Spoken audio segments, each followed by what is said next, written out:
হরে কৃষ্ণ, সকলকে ধন্যবাদ, প্রণাম। তো আসুন আমরা শ্রী গুরুদেবের কৃপায় কৃষ্ণ কথা আসব।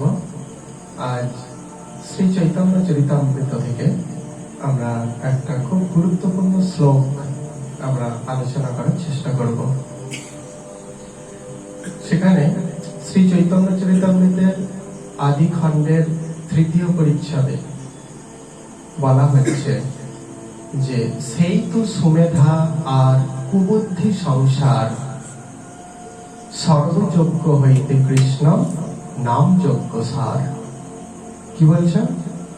সেই তো সুমেধা আর কুবুদ্ধি সংসার, সর্বযজ্ঞ হইতে কৃষ্ণ নাম যজ্ঞ সার।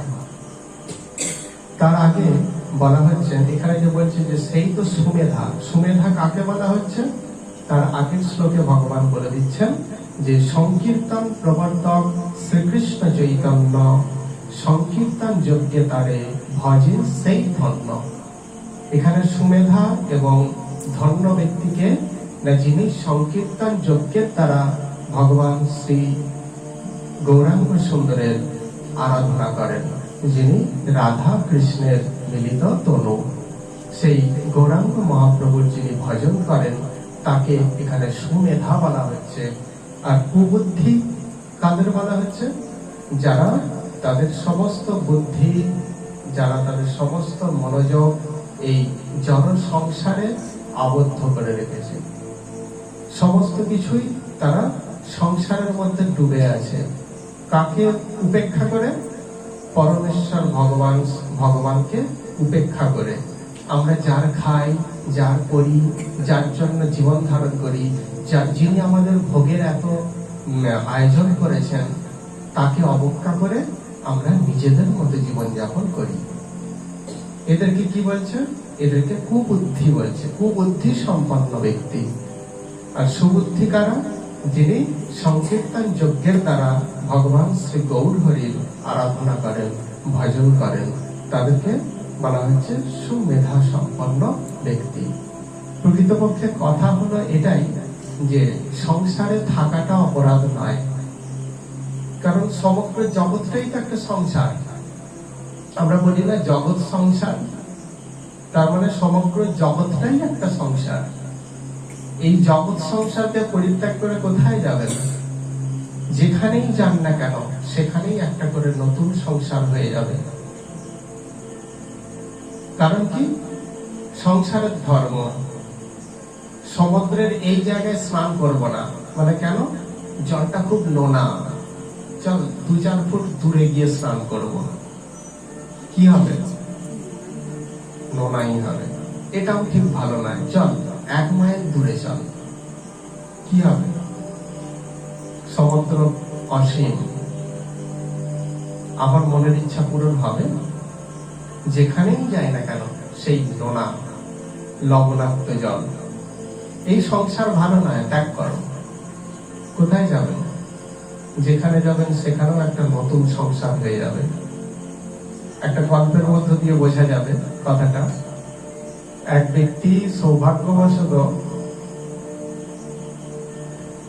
এক খুব সুন্দর স্ত্রী লাভ করেছিলেন। এত সুন্দর স্ত্রী যে দুবেলা খারাপ কথা না শুনিয়ে কোনোদিনও ভাত দেয় না। মানে সর্বদাই কি করেন? দাঁতে খেঁচায়। হ্যাঁ, সবসময় দাঁত চেপে কথা বলা, ও মুখের মিষ্টতা নেই। সে ব্যক্তি যতই ভালো কাজ করুক, স্ত্রীর যতই কথা শুনুক, যত যাই করুক, তার মন পাওয়া খুব দুর্লভ। মন জীবনে পায় না। তো একদিন তার খুব দুঃখ হয়েছে, কি হবে এই সংসারে থেকে, কি পেলাম এই সংসারে থেকে? স্ত্রীর দাঁত খিঁচুনি ছাড়া দ্বিতীয়ত কিছু পেলাম না। তো প্রয়োজন নেই, আমি সংসার পরিত্যাগ করবই করব। চলে গেলেন সংসার পরিত্যাগ করে। যেই দিকে 2 চোখ যাবে সেই দিকে, আমার কোনো যাওয়ার কোনো ঠিক নেই। যেদিকে 2 চোখ যাবে, যেতে যেতে 2 চোখ পড়লো একটা নদীর ঘাটে, খেয়া পারাপার হচ্ছে। তো সেও নৌকাতে গিয়ে উঠে বসলো। যাচ্ছে যাচ্ছে যাচ্ছে, এমন সময় কি হলো, নদীর তীরে নৌকা আসবে এমন সময় আগে থেকেই প্রচন্ড ঝড় উঠেছিল, তো তীরে নৌকা আসার পূর্বেই কি হলো, নৌকা ডুবি হলো। নৌকা ডুবে গেল, যাত্রীরা কেউ সাঁতার কেটে উপরে উঠতে পারলো, কেউ ভেসে চলে গেল। যারা ভেসে গেল তাদের মধ্যে সেই ব্যক্তিও আছেন, ভাসতে ভাসতে ভাসতে চলছেন কোথায়, যেতে যেতে যেতে আর কোনো হুঁশ নেই, কারণ অচেতন হয়ে গেছে। যখন জ্ঞান ফিরলো, দেখলো এক ব্যক্তির গৃহে, অর্থাৎ সেই ব্যক্তি তাকে জল থেকে তুলে এনে, ভেসে যাচ্ছে, দয়া হয়েছে, মায়া হয়েছে, তুলে এনে তার ঘরে তার সেবা শুশ্রূষা করেছে। সে বিশাল ধনী ব্যক্তি। তখন জিজ্ঞাসা করেছে যে কোথায় বাড়ি বলো, আমরা পৌঁছে দেবো।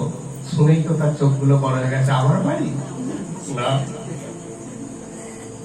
বাড়ি যাবো না বাবু, কৃপা করুন, আমি আপনার এত বাড়ি গাড়ি বিষয় সম্পত্তি জমি জায়গা, আমার একটা কাজ হবে না, আমি আপনাদের সব কাজ করে দেবো, শুধু আমাকে দুবেলা দুমুঠো খেতে দিলেই হবে, আমার মায়েরও চাই না। তিনিও ভাবলেন যে বাহ, খুব ভালো। তো যাই হোক, সেখানে রেখে দিলেন। তাহলে এক সংসার পরিত্যাগ করলেন, কোথায় গিয়ে উঠলেন, আর এক সংসারে, তাই তো? সেখানে খুব সুখ, তার এমন সুখ কোনোদিনও পায় না। সেই বাড়ির যে কর্তা, তার ছেলেরা তাকে খুব সম্মান করে, তার সমস্ত অভাব অভিযোগ পূরণ করেন, তাকে খাওয়া দাওয়া থেকে কোনো কিছু থেকেই বঞ্চিত করেন না, খুব সুখ। গীতা পড়ছেন কর্তা, অনিত্যামা সুখম লোকম ইমম প্রাপ্ত ভজস্বম। বাবু, এর মানে কি, এই জড়জগৎটা দুঃখময়, অনিত্য এবং দুঃখময়, এখানে সুখ নেই। উঠে পালিয়ে গেল। আমার এত সুখ, মানে সুখ নেই, কে রে? ঠিক আছে, কথার মানে বোঝে না তো, অনিত্য মানে আজ আছে তো কাল থাকবে না, এই জীবনে সুখটা আজ আছে তো কাল থাকবে না, মানে এটাই। কিন্তু এই অনিত্য অসুখম লোক এই কথাটা আর মেনে নিতে পারলো না, তাই কি করলো, তাই উঠে চলে গেল। এসব শোনে, ঠিক আছে, চলে গেল। কিছুদিন পর বাবুর বয়স হলো, বৃদ্ধ বয়স, তার পুত্রদের মধ্যে সমস্ত জমি জায়গা বিষয় আশয় সব বন্টন করে দিয়ে বাবু পরলোকে চলে গেলেন, পরলোক প্রাপ্ত হলেন। তারপর তার পুত্রদের মধ্যে দ্বন্দ্ব, ঝগড়া, বিবাদ, মারামারি, কাটাকাটি আরম্ভ হলো। তখন আমার মনে পড়লো, বাবু তো ঠিকই বলেছে, সেই পড়ছিল অনিত্যামা সুখম লোকম ইমম প্রাপ্ত ভজস্বম। তাই তো, অনিত্যই তো, অসুখকর জায়গায় তো। এদেরকে আমি ছোট থেকে মানুষ করলাম, আর এরা আজ আমাকে সম্মানও দেয় না। হ্যাঁ, বলে কিনা বাড়ির চাকর, তুমি আমাদের কথায় নাক গলাবে না, থাকবোই না এখানে। চলে গেল। কোথায় গেল? সংসার ছেড়ে সংসার এসেছিল, এত স্থানটা পাল্টালো। আবার সেই সংসার পরিত্যাগ করে এবার আর কোথাও যাব না, বনে যাব, কারণ বনে মানুষ নেই, সেখানে ফল আছে, সেখানে খাবো আর বাকি জীবনটা কাটিয়ে দেবো। বনেই থাকে। বনে থাকতে থাকতে বনের হরিণ, ময়ূর, পুষ্পাকিদের সঙ্গে খুব বন্ধুত্ব, তারাই আমার সব। তাহলে আর এক সংসার পরিত্যাগ করে কোথায় গেল? আরো একটা সংসারে গেল। তো সেখানে কি হলো? সেখানে কিছুদিন পর যেই পশুদের যেই শাবকগুলোর প্রতি তার খুব মায়া পড়ে গিয়েছিল, তারাও দেখা গেল বড় হয়ে তারা যে যার যেদিকে চলে গেল। আর তখন সে কি করলো? মনে মনে ভীষণ দুঃখ পেতে থাকলো, ভীষণ মায়া পড়ে যায় তো একটা, তো সেই জন্য ভীষণ দুঃখ পেতে লাগলো। তখন বললো, আমি প্রথম সংসার ছেড়ে দ্বিতীয় সংসারে এলাম, দ্বিতীয় থেকে আজ তৃতীয়তে এলাম, কিন্তু আজও দেখি সেই এক সংসারের স্বরূপগুলো সব এক। 10 দিনের মধ্যে 4 দিন সুখ, 6 দিন দুঃখ। প্রথম গৃহ তাই, দ্বিতীয় গৃহেও তাই, আর আজ বনে এসেছি, বনের সংসারও তাই। তখন এক সাধু বললেন, সাধুর সঙ্গে দেখা হলো তার। তখন তিনি বললেন যে এত দুঃখ করিস কেন?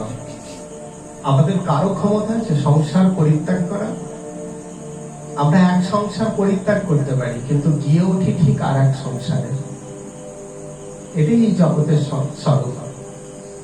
সেই জন্য আচার্যরা কি বলছেন? গৃহে থাকো, বনে থাকো, সদা হরি বলে ডাকো। গৃহও একটা সংসার, বনও একটা সংসার। তাহলে সংসারে থাকাটা অপরাধ নয়, সংসারে আসক্ত হওয়াটাই অপরাধ। কি বললাম? সংসারে থাকাটা অপরাধ নয়, যেহেতু সমগ্র জগৎটাই সংসার। কোথায় যাব আমরা? সংসারে থাকাটা অপরাধ নয়, সংসারে মজে যাওয়া বা ডুবে থাকা, কৃষ্ণকে ভুলে, এটাই হচ্ছে অপরাধ। এইটাই এখানে বলছেন যে সেই তো সুমেধা কুবুদ্ধি সংসার, যারা এই সংসারে আত্মনিবেদন করে দিয়ে বসে আছে কৃষ্ণকে ভুলে, তাদের বুদ্ধিটাই হচ্ছে কুবুদ্ধিময়। হ্যাঁ, তো এইটাই যে আরেকটা যে সংসার যেহেতু আমরা পরিত্যাগ করতে পারবো না, এই সংসারকে যদি একটা জলাশয়ের সঙ্গে তুলনা করো, তাহলে কি হবে? জলাশয়ে পদ্মও প্রস্ফুটিত হয় আর কচুরিপানাও প্রস্ফুটিত হয়। যদি এই জলাশয় রূপ সংসারে আমরা পদ্ম হয়ে প্রস্ফুটিত হয়ে কি হবে? আমরা গোবিন্দ চরণে যেতে পারবো, কারণ পদ্ম গোবিন্দের খুব প্রিয়, গোবিন্দ ঠিক তার চরণে ঠাঁই দেবেন। আর যদি কচুরিপানা হয়ে জন্মায়, আমরা সেখানেই ঝরে গিয়ে জলের সঙ্গে মিশে যাব, অর্থাৎ সংসারের অতল তলে তলিয়ে যাব। সংসারের দুঃখ কষ্টের অতল তলে আমরা তলিয়ে যাব। এটা কৃষ্ণের দোষ নয়। তুমি কচুরিপানা হয়ে জন্মাও কেন? পদ্ম হতে পারোনি কেন? দোষটা আমার। তাহলে আমাদের কি করতে হবে? সংসারে থেকে পদ্ম হয়ে প্রস্ফুটিত হতে হবে। তাহলে গোবিন্দ চরণে অবশ্যই আমরা পৌঁছাতে পারবো। তিনি কৃপা করে অবশ্যই আমাদেরকে তার শ্রী চরণ কমলে ঠাঁই দেবেন, কচুরিপানা নয়। এইটাই এই যে জগৎ। তার পরের শ্লোকটা বলছে এই সংসারে থেকে কি করতে হবে? সর্বযজ্ঞ হইতে কৃষ্ণ নাম যজ্ঞ সার। সর্বযজ্ঞ হইতে সমস্ত অনেক প্রকারের যজ্ঞ আছে। গীতার 3য় অধ্যায় 14 নম্বর শ্লোকে ভগবান বলছেন যে অন্নাদ ভবন্তি ভূতানি পর্জন্যাদন্ন সম্ভবঃ যজ্ঞাৎ ভবতি পর্জন্য যজ্ঞ কর্ম সমুদ্ভবঃ কর্ম ব্রহ্মদ ভবম বিদ্ধি ব্রহ্মাক্ষর সমুদ্ভবম তস্মাৎ সর্বগতম ব্রহ্ম নিত্যম যজ্ঞে প্রতিষ্ঠিতম। এর অর্থ কি? অন্ন খেয়ে প্রাণীরা জীবন ধারণ করে, তাই তো? অন্ন না হলে প্রাণীরা বাঁচতে পারবে না। অন্ন খেয়ে প্রাণীরা জীবন ধারণ করে। বৃষ্টি থেকে অন্ন উৎপন্ন হয়, বৃষ্টি না হলে ফসল উৎপন্ন হবে না। তাহলে বৃষ্টি থেকে ফসল উৎপন্ন হয়। যজ্ঞ অনুষ্ঠান করার ফলে বৃষ্টি উৎপন্ন হয় এবং শাস্ত্রোক্ত কর্ম থেকে যজ্ঞ উৎপন্ন হয়। আর যজ্ঞাদি কর্ম বেদ থেকে উদ্ভূত, আবার বেদ অক্ষর ব্রহ্ম থেকে উদ্ভূত। অতএব সর্বব্যাপক ব্রহ্ম সর্বদা যজ্ঞেই প্রতিষ্ঠিত। এটা ঘুরিয়ে বললে কি হবে? ব্রহ্ম থেকে কি উৎপন্ন হয়েছে? বেদ। বেদ থেকে যজ্ঞ, সেই যজ্ঞ করার ফলে বৃষ্টি উৎপন্ন হয়, বৃষ্টির ফলে ফসল উৎপন্ন হয়, সেই ফসলকে আমরা বেঁচে থাকি। তাহলে আমাদের বেঁচে থাকার পরম কারণ কি?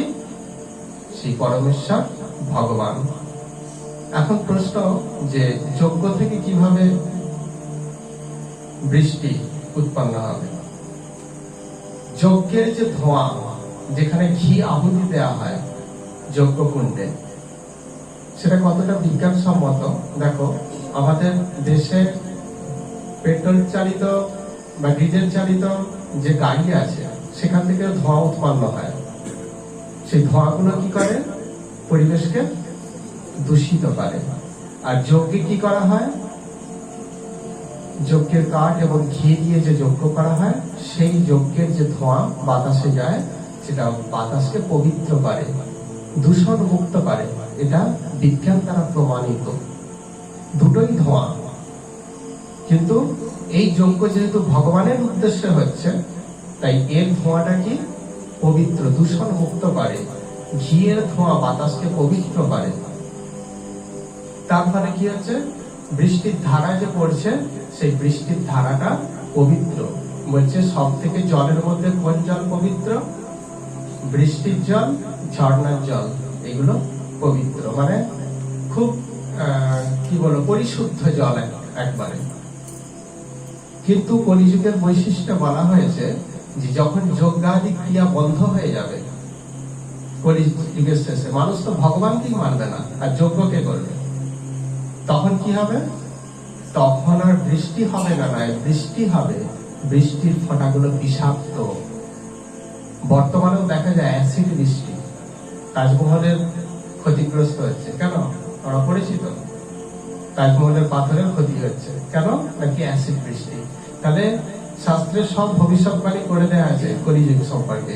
এই কলিযুগে অ্যাসিড বৃষ্টি হবে, রক্ত বৃষ্টি হবে, হ্যাঁ, পুঁজ বৃষ্টি হবে, যত দূষিত। কারণ কি?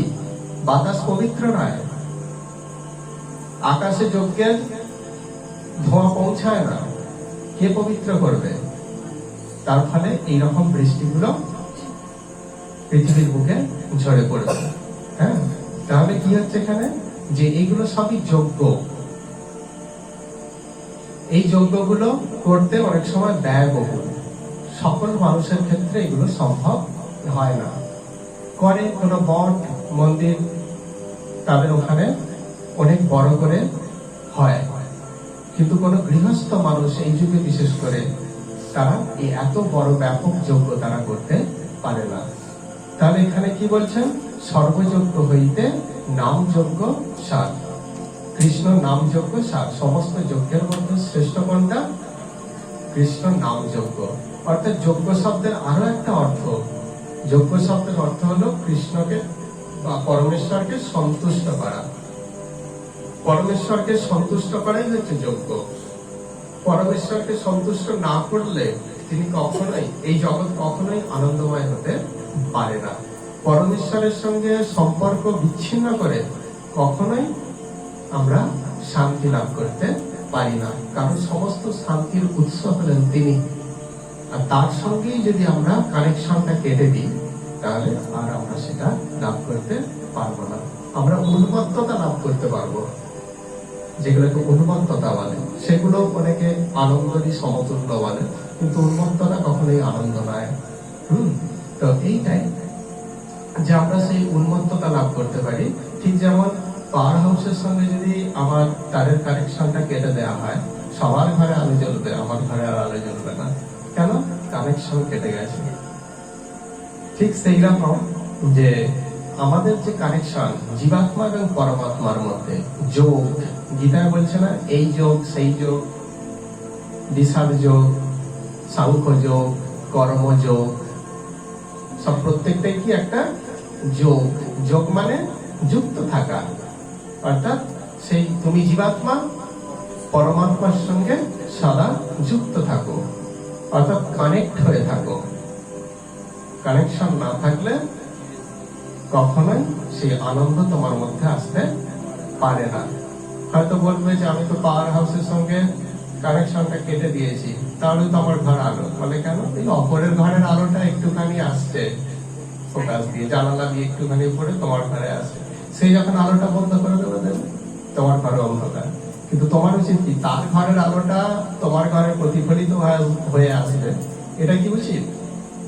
তোমার ঘরে তুমি তোমার মতো করে আলো জ্বালো, এটাই তো উচিত। তার ঘর থেকে কখন সে জানালা খুলবে, সেখান থেকে প্রতিফলিত হয়ে আমার ঘরে পড়বে, এটা তো আমাদের কামনা করা উচিত নয়। অর্থাৎ আমরা এক মানুষ আর এক মানুষের দ্বারা আনন্দ পেতে চাই, এগুলো নয়। নিত্য আনন্দ, আত্মার যে আনন্দ, সেটা তখনই অনুভূত হবে যখন আমরা সেই জীবাত্মা হয়ে পরমাত্মার সঙ্গে সম্বন্ধ স্থাপন করতে পারবো, যুক্ত থাকতে পারবো। পারবো, তখন আর আমাকে আনন্দ প্রদানের জন্য দ্বিতীয় কাউকে প্রয়োজন হবে না। হ্যাঁ, সেই জন্য কি বলছেন যে কৃষ্ণকে সন্তুষ্ট করার নামই হচ্ছে যজ্ঞ। তাহলে কৃষ্ণ কোন যজ্ঞে সন্তুষ্ট হন সব থেকে বেশি? কৃষ্ণ 10ম অধ্যায়ে বলছেন যজ্ঞানাম জপযজ্ঞ, সমস্ত যজ্ঞের মধ্যে জপ যজ্ঞ হলো আমি স্বয়ং, অর্থাৎ ভগবান শ্রীকৃষ্ণের নাম কীর্তন করা। হরে কৃষ্ণ কৃষ্ণ কৃষ্ণ হরে হরে, হরে রাম রাম রাম হরে হরে। মানে গীতা লেখা আছে এই কথা বলতে, গীতায় কোথাও লেখা আছে যে হরে কৃষ্ণ নাম উচ্চারণ করো? লেখা আছে কিভাবে? ইঙ্গিতে। কৃষ্ণ কি বলছেন? সতত কীর্তয়ান্তমাম যতন্তস্য দৃঢ়ব্রতঃ। কি বলছেন? সতত কীর্তয়ান্তমাম, সবসময় আমার কীর্তন করো। কীর্তন মানে নাম কীর্তন, গুণ কীর্তন, লীলা কীর্তন, সবগুলোকেই বোঝাচ্ছে, তাই তো? তো এক কথায় বলে দিয়েছেন। তাহলে এখানে হরে কৃষ্ণ নাম কি করা? এখানে হরে কৃষ্ণ নামটা কি? ভগবানের নাম গুণ কীর্তন করা হচ্ছে। তাহলে ভগবান বলেছেন অবশ্যই। তো সেই গুণ কীর্তনের মধ্য দিয়েই ভগবান সন্তুষ্ট হন, তার নাম করা। যেই ছেলে বাবাকে সবসময় বাবা বাবা বাবা কি খাবে, বাবা কোথায় যাবে, বাবা বাবা করে, সেই ছেলের প্রতি একটু বাবার বেশি দরদ থাকে। আর যেই ছেলে কখনো খোঁজই নেয় না বাবা কোথায় গেল, বাবা বলে ডাকেই না, 10 বছরে একবার ডাকে কি তার ঠিক নেই, বাবার স্নেহ ততটা তার উপর কি বর্ষিত হতে পারে? কি মনে হয়? সেই জন্য বলছে সতত কীর্তয়ান্তমাম, তুমি জীবাত্মা, অমৃতস্য পুত্র, আমি অমৃত, আমার পুত্র তোমরা, আমি সর্বদাই চাই তোমরা আমাকে পিতা বলে ডাকো, তোমাদেরকে আমি খুব ভালোবাসি, সেই জন্য তোমার মুখের আমি পিতা ডাক শুনতে চাই, তাই তো?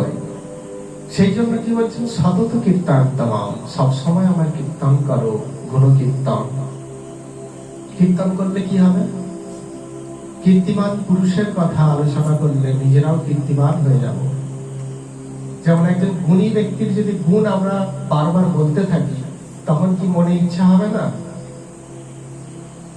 হ্যাঁ, সচিন, সৌরভ তখন প্রচুর পরিমাণে ক্রিকেটের নাম করেছেন, তাদেরকে দেখেই তো বর্তমান যুগের যারা ক্রিকেট খেলোয়াড় হয়েছে, নাম করেছে, তাদেরকে দেখেই তো অনুপ্রাণিত হয়েছে।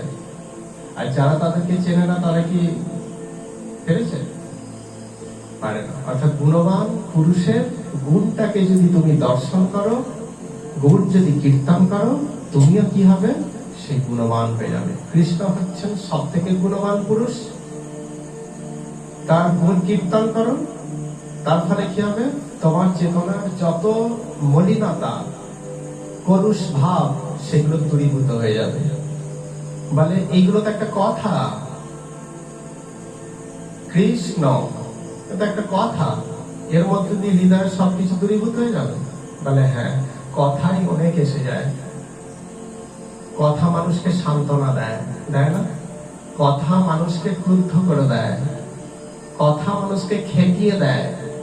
সব কথাগুলোই কিন্তু এক একটা শব্দ, তাই তো? শব্দগুলো জুড়ে জুড়েই তো বাক্য হয়। তাহলে এইগুলো কিন্তু সবই কিন্তু এক একটা শব্দ, তাই তো? তাহলে সেই শব্দগুলোর যদি ক্ষমতা থাকে, আমি এমন একটা কথা বলবো সবাই খেপে যাবে, আবার এমন একটা কথা বলবো সবাই আমাকে প্রণাম নিবেদন করবে, এমন একটা কথা বলবো আমার মুখ দেখাই বন্ধ করে দেবে। তাহলে কথার একটা ভূমিকা আছে, হ্যাঁ কি না? ঠিক সেই রকম কৃষ্ণ, এটাই এই জড় জগতের কোনো কথা নয়। হতে পারে ক, রি, মধ্যাহ্ন, স, মধ্যাহ্ন ইত্যাদি দিয়ে এইগুলো তৈরি, কিন্তু এই শব্দগুলো কি অপ্রাকৃত জগতের। রবীন্দ্রনাথ নোবেল প্রাইজ পেয়েছিলেন, কি লিখে? কবিতা লিখে। কবিতার মধ্যে কি আছে? স্বরবর্ণ ব্যঞ্জনবর্ণই তো আছে, এর বাইরে তো কিছু নেই। তাহলে ওইগুলো লিখে তিনি পেলেন নোবেল প্রাইজ।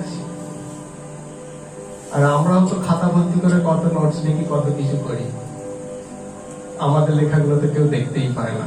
রবীন্দ্রনাথও সেই স্বরবর্ণ ব্যঞ্জন বর্ণকে সাজিয়ে লিখেছেন, আমরাও সেইগুলোকেই ব্যবহার করি, তাই তো?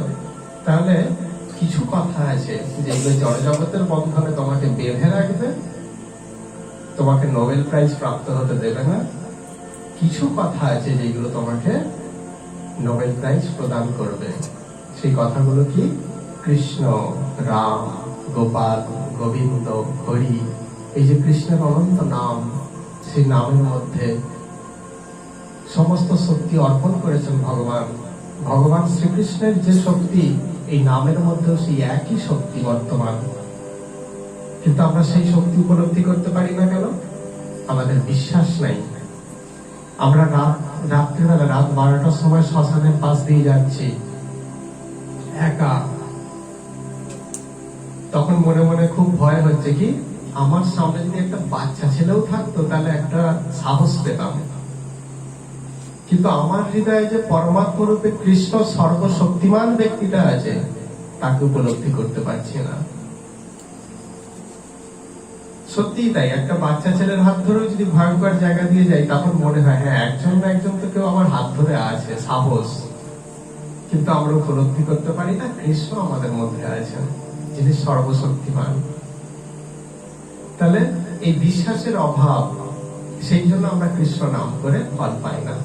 আরো একটা কি, মহাপ্রভু যেটা বলছেন, কুটিনাটি পরিহারি একান্ত হইয়া, কুটিনাটি গুলোকে পরিত্যাগ করে অবশ্যই কৃষ্ণ নাম করো, তবে কি হবে?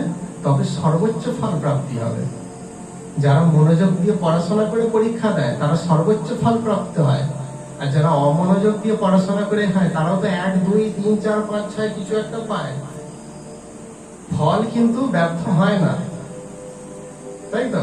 ফল ব্যর্থ হয় না। যারা অমনোযোগী হয়ে বা যারা কুটিনাটি পরিত্যাগ না করেই কৃষ্ণ নাম করছে, তারাও একটা ফল প্রাপ্ত হয়। কিন্তু যারা মনোযোগী হয়ে কুটিনাটি পরিত্যাগ করে যারা কৃষ্ণ নাম করছে, তারা সর্বোচ্চ ফল প্রাপ্ত হয়। এই জন্য এখানে বলছেন সর্বযজ্ঞ হইতে কৃষ্ণ নাম যজ্ঞ সার। সমস্ত যজ্ঞের মধ্যে, যজ্ঞ অনেক প্রকারের, সেই সমস্ত যজ্ঞের মধ্যে সার কোনটা? কৃষ্ণ নাম যজ্ঞটাই সার। তুমি যখন জপ করছো, কি না হরে কৃষ্ণ কৃষ্ণ কৃষ্ণ হরে হরে, হরে রাম রাম রাম হরে হরে, তখন কি হচ্ছে? তখন সেই কৃষ্ণ তোমার জিহ্বায় নৃত্য করছে। নাম আর নামই অভিন্ন। তাহলে নাম আর নামই যদি অভিন্ন হয়, কৃষ্ণ পরম পবিত্র, তিনি তোমার জিহ্বায় নৃত্য করছেন, তাহলে হৃদয়ে বিষাক্ত পদার্থগুলো রেখে দেওয়া কি শোভনীয়? সেগুলোকেও পরিত্যাগ করার চেষ্টা করতে হবে, তবে কৃষ্ণ পরিত্যাগ করে দেবেন। তুমি চাইছো, আগের আলোচনা সেটাই ছিল, যা চাই তাই পাই। আমি যদি মনে করি যে আমি সবার থেকে শুদ্ধ হয়ে গেছি, আমার মধ্যে অপবিত্রতা বলার কিছুই নেই, তাহলে ভগবান বলবেন ঠিক আছে, তোমার জিভে কেবল নেচেই আমার পা ব্যথা হয়ে যাক, আমি তোমার আর জীবের, তোমার হৃদয়ের মলিনতা আর পরিষ্কার করছি না, যে তোমার ভাব যে আমি সবার থেকে পবিত্র হয়ে গেছি। আর যখন কেউ কৃষ্ণ নাম করে আর ভগবানের কাছে প্রার্থনা করে, প্রভু আমাকে নির্মল করো, আমাকে সুন্দর করো, আমাকে পবিত্র করো, আমাকে বিবেক দাও, আমাকে বৈরাগ্য দাও, আমাকে ভক্তি দাও, তোমার প্রতি অনুরাগ দাও, ভগবান জিহ্বায় নৃত্য করতে করতে করতে করতে তার সমস্ত বাসনাগুলো শ্রবণ করে, তাকে সত্যি নির্মল পবিত্র বিবেকবান পুরুষে পরিণত করে দেয়। এইটাই আমাদের জপের নিয়ম। জপ করতে হবে এইভাবে, প্রার্থনার সঙ্গে। কখনোই যেন আমাদের মনে উদিত না হয় যে আমরা পরম পবিত্র হয়ে গেছি।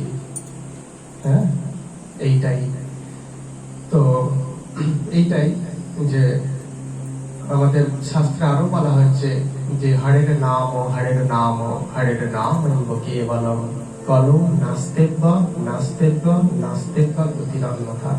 এক কথা 3 বার বলা হয়েছে। কখন বলা হয়? যখন সেই বিষয়টার উপর গুরুত্ব দিয়ে বলা হয়।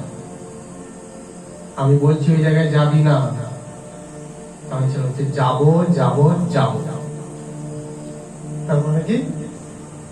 গুরুত্ব দিয়ে আমি যাবই। ঠিক আছে, ঠিক সেই রকম হরের নাম মানে হরিনাম ছাড়া, হরের নাম মানে হরিনাম ছাড়া, হরের নাম মানে হরিনাম ছাড়া। আর কি হলো? হরিনাম ছাড়া, হরিনাম ছাড়া, হরিনাম ছাড়া জীবের কলম নাস্তেব্য, নাস্তেব্য, নাস্তেব্য, নেই নেই নেই, গতির অন্যথা, অন্য কোনো গতি নেই। কারণ এই যুগের মানুষ না পারবে ধ্যান করতে। 1 ঘন্টা বসলেই সিরটারায় যন্ত্রণা আরম্ভ হয়ে যাবে, মশা কামড়াবে, তখন মনে হবে একটু চাপড়ে দিই, হ্যাঁ, অমনোযোগী হয়ে যাবে। কটা বাজে না, কতক্ষণ হলো, হ্যাঁ, অমুক জায়গায় যেতে হবে। অর্থাৎ ধ্যান সম্ভব নয় পূর্ণরূপে। যজ্ঞ করলে প্রচুর অর্থের প্রয়োজন, সেটা কলিযুগের দরিদ্র এবং কৃপণ মানুষদের পক্ষে সম্ভব নয়। আর দাপরের পরিচর্যা, ভগবানের পরিচর্যা করাটাও সম্ভব নয় কলির মানুষের ক্ষেত্রে। কারণ শ্রীবিগ্রহকে তারা ইট কাঠ পাথর হিসাবেই দর্শন করে ফেলে, এটা অপরাধ হয়। আর সেই জন্য কলির মানুষের একটাই গতি, কৃষ্ণ নাম বা হরি নাম। জিহ্বাতে উচ্চারণ করো সব সময় কৃষ্ণ এই কথাটা, আদরের সঙ্গে, প্রীতির সঙ্গে। যেমন আমরা বাড়ির ছোট ছেলেটাকে বা শিশুটাকে প্রীতি সহকারে ডাকি, তাই তো, আদরের সঙ্গে, আয় বাবা এদিকে, কত প্রীতির সঙ্গে তাকে ডাকি। সেই প্রীতিটা কৃষ্ণর নামে এনে সেই নাম জপ করো। কি হবে? ফল অবশ্যম্ভাবী, চিত্ত অবশ্যম্ভাবী ভাবে নির্মাণ হবে এবং খারাপ বিষয় থেকে মন নিবৃত্ত হবেই হবে। আর এই নাম যজ্ঞই হচ্ছে ভগবানের সর্বশ্রেষ্ঠ বা সব থেকে প্রিয়। সেই জন্য এখানে বলছেন, হ্যাঁ, যে সর্বযজ্ঞ হইতে কৃষ্ণ নাম যজ্ঞ সার। কোথায় বলা হচ্ছে? শ্রী চৈতন্য চরিতামৃতে। এই চৈতন্য চরিতামৃত গীতা ভাগবতকে অনুসরণ করেই লেখা।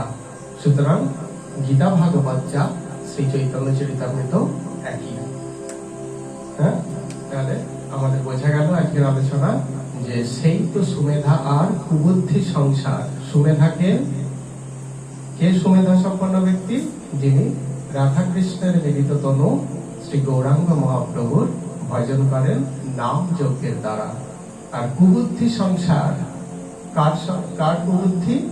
না, যিনি তার সমস্ত মনোযোগটাকে সংসারেই ফেলে রাখেন, কৃষ্ণকে ভুলে, তিনি হলেন কুবুদ্ধি সম্পন্ন ব্যক্তি। আর সুবুদ্ধি সম্পন্ন ব্যক্তিরা কি করেন? কৃষ্ণকে সন্তুষ্ট করার জন্য সর্বযজ্ঞ হইতে কৃষ্ণ নাম যজ্ঞ সার। অর্থাৎ কৃষ্ণ নাম যজ্ঞ হচ্ছে সার বস্তু, শ্রেষ্ঠ বস্তু। এর থেকে আর কোন বড় বস্তু নেই। এই যুগে সব থেকে দরিদ্র ব্যক্তি যিনি গাছতলাতেও থাকেন, তিনিও ধর্ম পালনের জন্য তাকেও 1 টাকা খরচ করতে হবে না। তাকে ধূপ দ্বীপ যদি দেখানোর ক্ষমতা না থাকে ভগবানকে, তাতেও প্রয়োজন নেই। যদি কৃষ্ণ নাম করেন, সবরীমা তাই করতেন, রামের চিন্তা, রামের নাম। তাই তো রাম অযোধ্যা থেকে ছুটে গিয়েছিলেন তার পর্ণকুটিরে।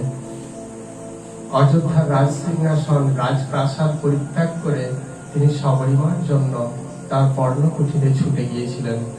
ঠিক এই কারণেই নামের এমনই ক্ষমতা যে অধরা পুরুষকেও তুমি বাঁধতে পারবে, ধরতে পারবে। এটাই আজকের আলোচনা। আমরা এখানে বিশ্রাম দেবো। আমরা প্রত্যেকেই এই বাসনা করব বা এই ভগবানের কাছে প্রার্থনা করব যে আমরা যেন প্রত্যেকেই সেই সর্বশ্রেষ্ঠ যে যজ্ঞ অর্থাৎ কৃষ্ণ নাম যজ্ঞ, আমরা যেন প্রত্যেকেই সেই যজ্ঞে অংশগ্রহণ করতে পারি, সেই যজ্ঞ যেন আমরা করতে পারি। হ্যাঁ, তো এখানে বিশ্রাম দেবো। হরে কৃষ্ণ।